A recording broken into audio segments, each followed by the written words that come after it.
اعوذ باللہ من الشیطان الرجیم بسم اللہ الرحمن الرحیم تتجافى جنوبهم عن المضاجع يدعون ربهم خوفا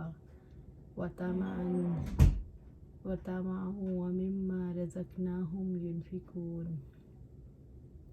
ان کے پہلو بستروں سے الگ ہی رہتے ہیں، وہ اپنے رب کو خوف اور امید سے پکارتے ہیں، اور جو ہم نے انہیں رزق دیا ہے اس میں سے وہ خرچ کرتے ہیں۔ سورۃ السجدہ آیا 16۔ تتجافى جنوبهم عن المضاجع، ان کے پہلو بستروں سے الگ ہی رہتے ہیں۔ قرآن مجید کی تصدیق کرنے والے سعادت مند لوگ اپنے بستروں پر بے قرار رہتے ہیں۔ وہ اللہ تعالیٰ سے مناجات اور تہجد کی نماز میں قرآن پڑھنے سے لذت لیتے ہیں۔ اس آیت میں بستروں سے الگ رہنا اور اللہ کو پکارنے سے مراد تہجد کی نماز ہے۔ رات کو وہ بہت کم سویا کرتے تھے اور سحری کے اوقات میں وہ بخشش مانگا کرتے تھے۔ سورۃ الذاریات آیا 17 اور 18۔ علی رضی اللہ تعالیٰ عنہ سے روایت ہے کہ آپ صلی اللہ علیہ وآلہ وسلم نے فرمایا، جنت میں جھروکے ہیں، ان کے اندر سے باہر نظر آتا ہے اور ان کا اندر باہر سے۔ آپ صلی اللہ علیہ وسلم کے سامنے ایک اعرابی کھڑا ہو گیا اور عرض کی، وہ کن لوگوں کے لیے ہیں؟ اے اللہ کے نبی صلی اللہ علیہ وآلہ وسلم، آپ نے فرمایا، وہ ان کے واسطے ہیں انہوں نے اچھا کلام کیا، یعنی شیریں زبان سے حق گوئی کی اور کھانا کھلایا، پے در پہ روزے رکھے یعنی سوائے ایام ممنوعہ کے، اور رات کو تہجد کی نماز پڑھتے ہیں جب لوگ سوتے ہیں۔ یدعون ربهم خوفا وطمعا، وہ اپنے رب کو خوف اور امید سے پکارتے ہیں، وہ اللہ تعالیٰ کا خوف رکھتے ہوئے، اچھی امید رکھتے ہوئے اسے پکارتے ہیں، وہ اللہ کے عذاب سے ڈرتے ہیں اور اس کے عظیم الشان ثواب کی امید رکھتے ہیں۔ عبداللہ ابن مسعود رضی اللہ تعالیٰ عنہ کہتے ہیں کہ آپ صلی اللہ علیہ وآلہ وسلم نے فرمایا، ہمارا رب اس شخص سے خوش ہوتا ہے جس نے اللہ تعالیٰ کی راہ میں جہاد کیا، پھر اس کے ساتھ ہی شکست کھا کر میدان سے بھاگ گئے اور وہ گناہ کے ڈر سے واپس آ گیا اور لڑا یہاں تک کہ وہ قتل کر دیا گیا۔ اس وقت اللہ تعالیٰ اپنے فرشتوں سے فرماتا ہے، میرے بندے کو دیکھو، میرے ثواب کی رغبت اور میرے عذاب کے ڈر سے لوٹ آیا یہاں تک کہ اس کا خون بہا دیا گیا۔ اہل ایمان کے رب سے امید اور بے عمل لوگوں کی امید میں فرق ہوتا ہے۔ اہل ایمان رب سے امید باندھتے ہیں تو بے عمل لوگوں کی طرح اپنے عمل سے بے پرواہ نہیں ہوتے۔ وَمِمَّا رَزَقْنَاهُمْ يُنْفِقُونَ، اور ہم نے انہیں رزق دیا اس میں سے وہ خرچ کرتے ہیں۔ وہ اللہ کے راستے میں اپنا مال لگاتے ہیں۔ زکوٰۃ، کفارہ، اہل و عیال پر خرچ کرنا، بھلائی کے کاموں میں خرچ کرنا، سب اسی میں شامل ہے۔ وہ اپنے رشتہ داروں پر بھی مال خرچ کرتے ہیں۔ وَلَا تَعْلَمُ نَفْسٌ مَّا أُخْفِيَ لَهُم مِّن قُرَّةِ أَعْیُنٍ جَزَاءً بِمَا كَانُوا يَعْمَلُونَ، چنانچہ کوئی شخص نہیں جانتا ان کے لیے آنکھوں کی ٹھنڈک میں سے کیا چھپا کر رکھا گیا اس عمل کے بدلے میں جو وہ کرتے تھے۔ سورۃ السجدہ آیا 17۔ وَلَا تَعْلَمُ نَفْسٌ مَّا أُخْفِيَ لَهُم مِّن قُرَّةِ أَعْیُنٍ، چنانچہ کوئی شخص نہیں جانتا ان کے لیے آنکھوں کی ٹھنڈک میں سے کیا چھپا کر رکھا گیا۔ کوئی نہیں جانتا ان نعمتوں، ان لذتوں کو جو اللہ تعالیٰ نے نیک لوگوں کے لیے جنت میں چھپا کر رکھی ہیں، جیسے انہوں نے اللہ کی رضا کے لیے چھپا کر عمل کیے، اسی طرح اللہ نے ان کے لیے نعمتیں اور لذتیں چھپا کر رکھی۔ اللہم اجعلنا منہم، اللہم اجعلنا منہم۔ جزاء بما كانوا يعملون، اس عمل کے بدلے میں جو کرتے تھے، ان کے عملوں کے مطابق بدلہ ہے، کیونکہ جزا عمل کی جنس سے ملتی ہے۔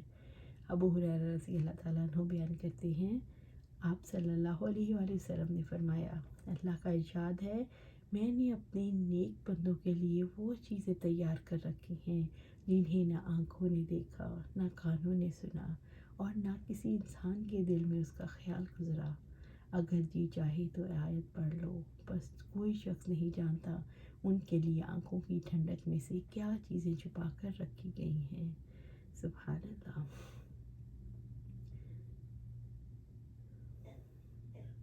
آفمن کان مؤمنا کمن کان فاسقا لا یستوون، تو کیا جو شخص ایمان والا ہو اس شخص جیسا ہو سکتا ہے جو نافرمان ہے؟ دونوں برابر نہیں ہوتے۔ سورۃ السجدہ آیا 18۔ افمن کان مؤمنا، تو کیا جو شخص ایمان والا ہو، یعنی وہ شخص جو اللہ کی آیات پر ایمان رکھتا ہو، جس کا دل ایمان کے نور سے بھر گیا، کمن کان فاسقا، اس شخص جیسا ہو سکتا ہے جو نافرمان ہے، یعنی وہ اس شخص جیسا ہو سکتا ہے جس کا دل غیر آباد اور خالی ہو، جس میں ایمان نہیں، جو ظلم اور جہالت کی وجہ سے گناہ میں مبتلا ہوتے ہیں۔ کیا دونوں برابر ہو سکتے ہیں؟ مومن اللہ کی طرف توجہ رکھتے ہیں، اس کے احکامات پر عمل کرتے ہیں، اصلاح کا کام کرتے ہیں۔ فاسق اللہ تعالیٰ سے بے پرواہ ہوتے ہیں، اپنی مرضی کے مطابق چلتے ہیں، زمین میں فساد پھیلانے کا کام کرتے ہیں۔ لا یستوون، دونوں برابر نہیں ہوتے، جیسے دن رات برابر نہیں، جیسے روشنی اور اندھیرا برابر نہیں، ایسے ہی مومن اور کافر برابر نہیں۔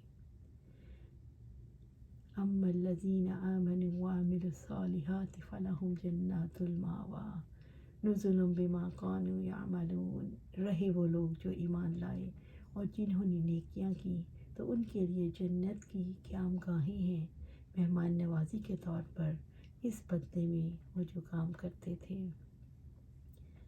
سورۃ السجدہ آیا 19۔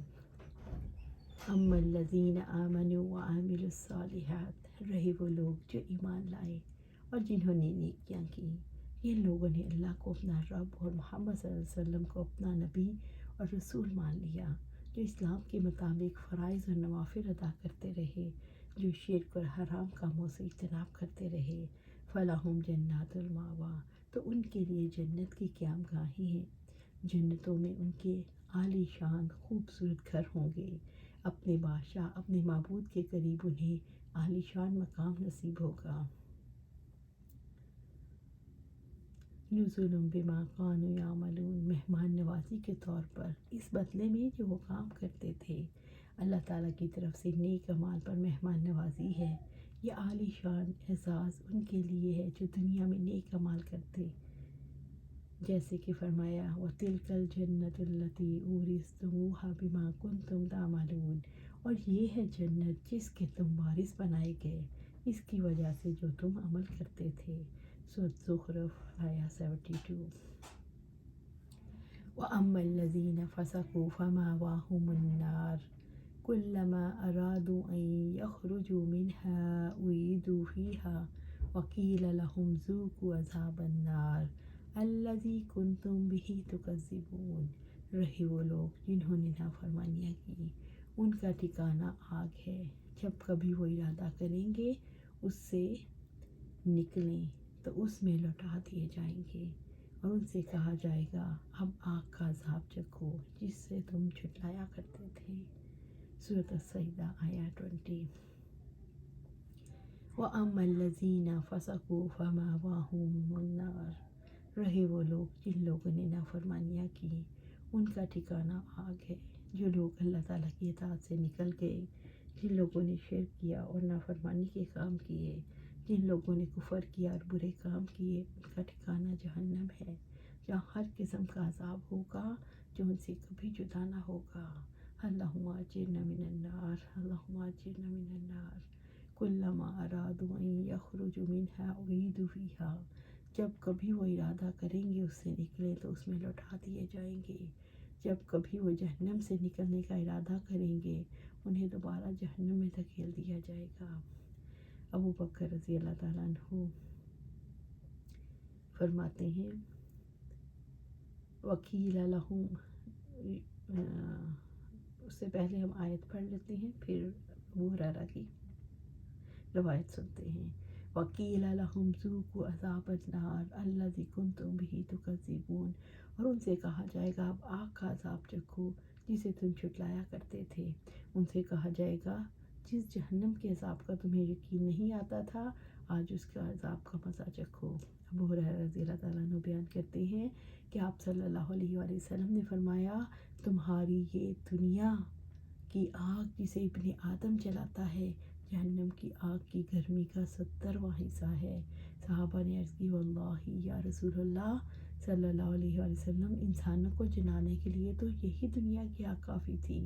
آپ نے فرمایا لیکن وہ دنیا کی آگ سے 69 درجے زیادہ گرم ہے، اور اس کا ہر حصہ اس دنیا کی آگ کے برابر گرم ہے۔ ام المومنین حفصہ رضی اللہ تعالیٰ عنہ سے روایت ہے کہ آپ صلی اللہ علیہ وسلم جب سونے کا ارادہ فرماتے تو اپنا داہنا ہاتھ اپنے گال کے نیچے رکھتے، پھر 3 مرتبہ فرماتے اللہم کینی اصحابک یوم تبعث عبادک، اے اللہ جس دن تو اپنے بندوں کو اٹھائے اس دن مجھے اپنے عذاب سے بچا لے۔ اللہ سبحانہ تعالیٰ میں بھی یہی دعا کرتی ہوں، اللہم کینی عذابک یوم تبعث عبادک، اے اللہ جس دن تو اپنے بندوں کو اٹھائے اس دن مجھے اپنے عذاب سے بچا لے۔ آمین یا رب العالمین۔